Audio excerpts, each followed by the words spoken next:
So just moments ago, Jackie, U.S. Central Command releasing new data on the blockade of Iranian ports.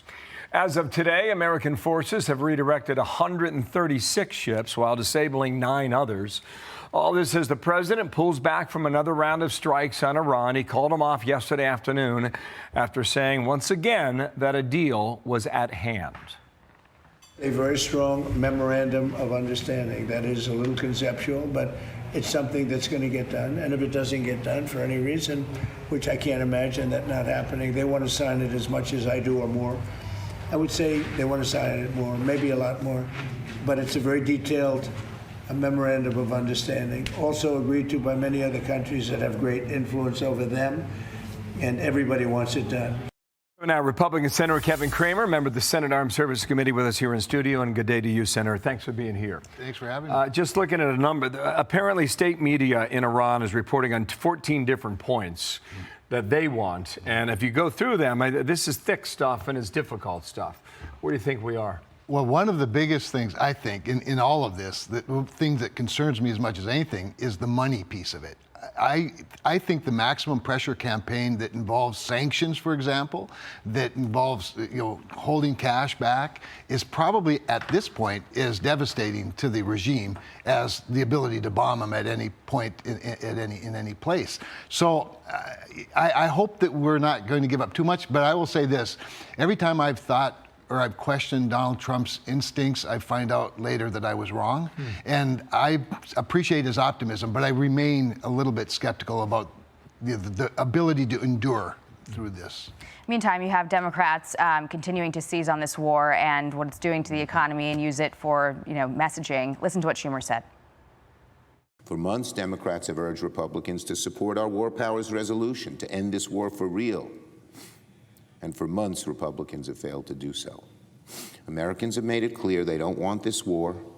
They don't want the high costs, gasoline and fertilizer and everything else that come with it. And Trump has made it clear he's incapable of cleaning up this mess. Complicating factor, you have, while Democrats are saying all this, reporting that this agreement that's coming together would apply to Israel and Lebanon, and then Netanyahu's office saying that they are not party to this memorandum of understanding. So is there a chance that this drags on and the Democrats keep using it? Well, they will. I mean, the Democrats will use anything they can for any type of political leverage they can get, including cheerleading against the United States of America, which is one of the most repulsive things about Chuck Schumer's leadership in the United States Senate, quite honestly.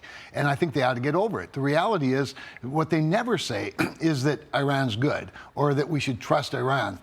They tried that for years, and Joe Biden tried it. Obviously, Barack Obama tried it. It didn't work then. And finally, we have a president that puts America first and the safety of Americans, and furthermore, is in the process of all of this bringing more Arab nations along. That's the other piece of this, the complicating factor that he seems to be able to navigate that others didn't even try. So in the meantime, we're riding on the edge right now with this FISA surveillance tool, 702. It has not been approved. Wall Street Journal says Democrats blame President Trump, but they did it to spite him, and the real loser is American security. What is the fate of this tool right now? Well, I believe that the president made a very strong choice yesterday in choosing Jay Clayton to be the next DNI. And remember, Democrats were using, again, as an excuse, the temporary appointment or stewardship, really, of DNI by Bill Pulte.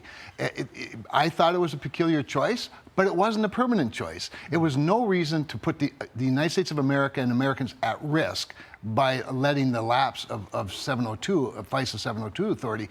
So again, they've seized on a moment. What brings it back? I do think that the nomination of Clayton brings it back to some degree. There's going to be a hearing on his confirmation already within days. And I think we've removed that excuse, if you will, from Democrats to oppose it. They want to be for it. But have you received any assurances that what FISA does can be retained after it goes dark at midnight? I mean, is there an executive order or some kind of a legal provision that will sort of bridge the gap between now and when the Senate comes back? Because why on earth is leadership comfortable sending people home for the weekend? Yeah, no, it's a very important point, Jackie. The reality is that they'll maintain some of their authorities How they exercise them, though, is the bigger problem. The reality is that once this lapses, then, of course, they don't have all the guardrails that they've had before, but they do have a different culture. When I say they, I'm talking about the agencies themselves, particularly the FBI and what they do with data that's collected, particularly on Americans.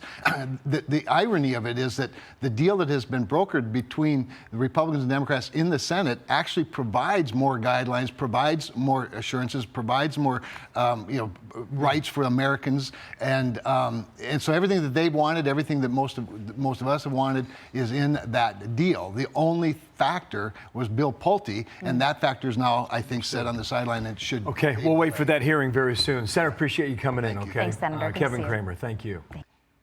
Be sure to like and subscribe for all the Fox News latest on YouTube and catch full shows streaming now on Fox One.